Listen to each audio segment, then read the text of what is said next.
گڑبڑ کہاں آتی ہے؟ جہاں آپ کو عقیدت ہو. عقیدت اس محبت کو کہتے ہیں جو کسی کی بزرگی کی وجہ سے ہو رہی ہو. یہاں لوگوں کی اصلاح بھی ہوتی ہے اور لوگ اس عقیدت میں گمراہ بھی ہوتے ہیں. کیونکہ جب آپ کو کسی سے عقیدت ہو گئی نا تو آپ کے دماغ میں کھوپڑی میں یہ بات آ جاتی ہے کہ اب یہ جو کہے گا صحیح کہے گا. جیسے پھونکوں والی سرکار, لوگوں کو عقیدت ہو گئی نا. اب لوگ یہ نہیں دیکھ رہے کہ پھونکوں والی سرکار نے اگر واقعی پھونک لگا کے اس لنگڑے کو سیدھا کر دیا ہے تو آغا خان ہاسپٹل میں کیوں نہیں بیٹھ جاتا بھائی؟ تو کامن سینس کی بات ہے نا بھائی. اتنے معذور آ رہے ہیں بائکوں سے گرنے والے, آپ ایک سلنڈر میں پھونک بھر کے دے دیں, ہم اسی سلنڈر سے لوگوں کو اسپرے کرتے رہیں گے, ٹانگیں صحیح ہوتی رہیں گی. کیا خیال ہے بھائی؟ لیکن عقیدت انسان کو اندھا کر دیتی ہے. بس لوگوں نے فرض کر لیا پہنچی ہوئی سرکار ہے یہ, اب پہنچی بھی ہے تو جو مرضی جھوٹ بولتی رہے سرکار, بکواس کرتی رہے, الو بناتی رہے, لوگ نہیں پیچھے ہٹنے والے.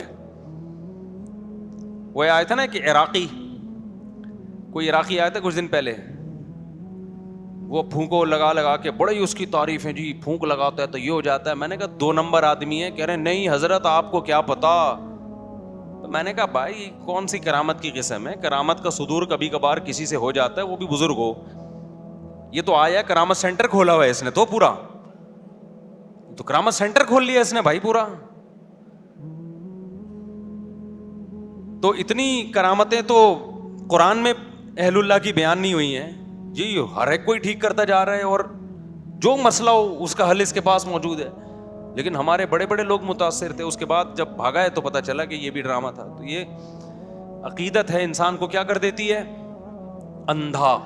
اللہ کرے بیوی کو شوہر سے عقیدت ہو جائے, کیا خیال ہے؟ یہ نہیں ہوتی, پتہ نہیں کیا مسئلہ ہے.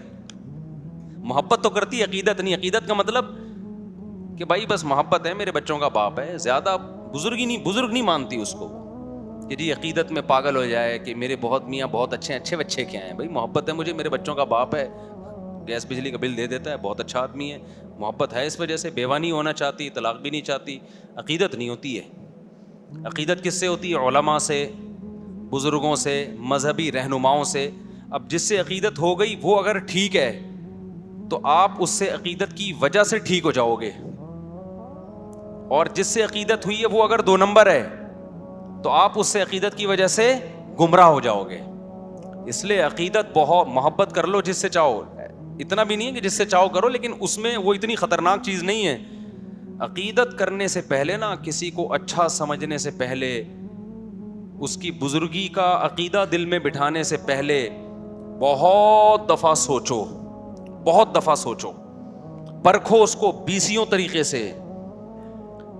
اسی وجہ سے ہم یہ کہتے ہیں کہ کسی کو بزرگ مان لینا, یا بزرگ مان لینے میں تو حرج نہیں ہے, بزرگ بنا لینا, کہ اس سے اصلاحی تعلق قائم کر لینا.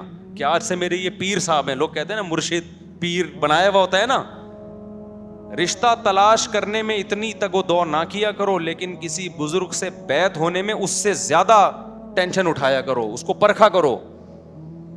سمجھتے ہو کہ نہیں سمجھتے؟ لوگ بیعت ہوتے ہیں نا, فلاں بزرگ کے ہاتھ پہ بیعت ہو گیا, اس سے اصلاح لے رہا ہوں, یہ بہت مبارک عمل ہے, اس کے بڑے فائدے ہوتے ہیں. لیکن یہ جب مبارک عمل ہے جب جس کے ہاتھ پہ بیعت ہو رہے ہو وہ 2 نمبر آدمی نہ ہو, وہ کیا ہو؟ وہ 1 نمبر ہو. اس کے پاس علم بھی کامل ہو اور عمل بھی کامل ہو اور اصلاح کرنا بھی جانتا ہو اور سوسائٹی کا بھی علم ہو. 4 چیزیں ہیں اس زمانے میں کسی کو بزرگ بنانے کے لیے. 4 میں سے ایک شرط بھی مارکیٹ سے شارٹ ہوگی نا, وہ الٹا نقصان ہوگا آپ کو. میں پہلے مثال سے سمجھاتا ہوں, اصل ٹاپک کی طرف آ رہا ہوں, یہ بات بیچ میں آ گئی نا. دیکھو جب آپ کسی سے جسمانی علاج کراتے ہو, بزرگ کیا کہتے ہیں؟ جس سے روحانی علاج کرایا جائے. روحانی کا مطلب وہ جن چڑیل بھوت والا نہیں, وہ تو بزرگ ہوتے ہی نہیں ہے. اس کے لیے شرط ہے کہ بزرگ نہ ہو تو ہوگا وہ. روحانی کا مطلب یہ ہے کہ دل سے دنیا کی محبت نکل جائے, نیک اعمال کا شوق پیدا ہو جائے, گناہوں سے نفرت ہو جائے. کبھی گناہ اگر خدا نخواستہ ہو جائے تو توبہ کے بغیر سکون نہ ملے. صدقات و خیرات کا جذبہ پیدا ہو جائے, دولت کی محبت نکل جائے, شہرت کی محبت نکل جائے, دنیا کو مسافر خانہ سمجھنا شروع کر دے, جنت کی لالچ پیدا ہو جائے, جہنم کا خوف پیدا ہو جائے, سستی کاہلی جو عمل میں ہو رہی ہے وہ سستی چستی میں تبدیل ہو جائے. اس عمل کو روحانی علاج اور اصلاح کہا جاتا ہے شریعت کی روشنی میں. انسان کی زندگی کے دو پہلو ہیں, ایک جسمانی اور ایک روحانی. جسمانی ڈاکٹر ڈاکٹر کہلاتے ہیں, روحانی ڈاکٹر بزرگ کہلاتے ہیں. سمجھ میں آ رہی ہے بات کہ نہیں آ رہی ہے؟ صحابہ کرام جسمانی علاج حکیم اور طبیب سے کرواتے تھے, روحانی علاج کے لیے اللہ نے کس کو بھیجا؟ محمد صلی اللہ علیہ وسلم کو. کیا مطلب؟ یزکیہم, نبی کا کام ہے ان کا تزکیہ کرنا, ان کو گناہوں سے پاک کرنا, توبہ کروانا ان سے, عقیدہ بھی پاک ہو جائے اور عمل بھی پاک ہو جائے.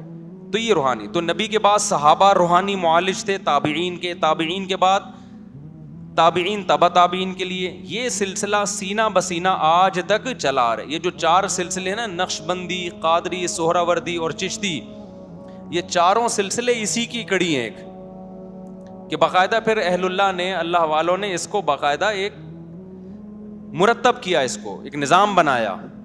جیسے فقہ پہلے بکھرا ہوا تھا نا, فقی مسائل, لیکن اس بکھرے ہوئے کام کو فقہا نے سمیٹ کے 4 سلسلوں میں بند کر دیا. حنفی, مالکی, شافعی, حنبلی, چاروں برحق ہیں.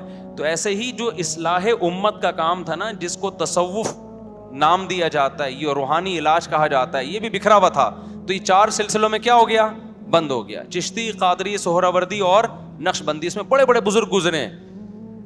اب جیسے یہ جو 4 سلسلے حنفی, مالکی, شافعی, حنبلی, اس میں بڑے بڑے فقہا گزرے ہیں, لیکن بدعتی بھی گزرے ہیں. تو ایسے ہی یہ 4 تصوف کے سلسلے میں بڑے بڑے اللہ والے گزرے, مگر 2 نمبر بھی گزرے ہیں. کیونکہ فوراً لوگ مثال دیتے ہیں وہ فلاں 2 نمبر تھا. بھائی 2 نمبر تو ہر طبقے میں ہوتے ہیں نا, اس کا یہ مطلب تھوڑی ہوتا کہ سلسلہ ہی غلط ہو گیا. تو پوری دنیا میں جہاں بھی آپ جائیں گے نا, جتنے بڑے بڑے اللہ والے گزرے ہیں, میجورٹی انہی 4 سلسلوں میں سے کسی میں سے تعلق نظر آئے گا آپ کو. تو یہ کس کے لیے؟ روحانی علاج. اب روحانی علاج کا مطلب سمجھ گئے؟ کیونکہ یہ عامل لوگ پھر کیش کراتے ہیں, دیکھو مفتی صاحب بھی روحانی علاج کے قائل ہیں, لہذا آئیے چڑیل ہم سے بھگوائیے. وہ روحانی علاج نہیں.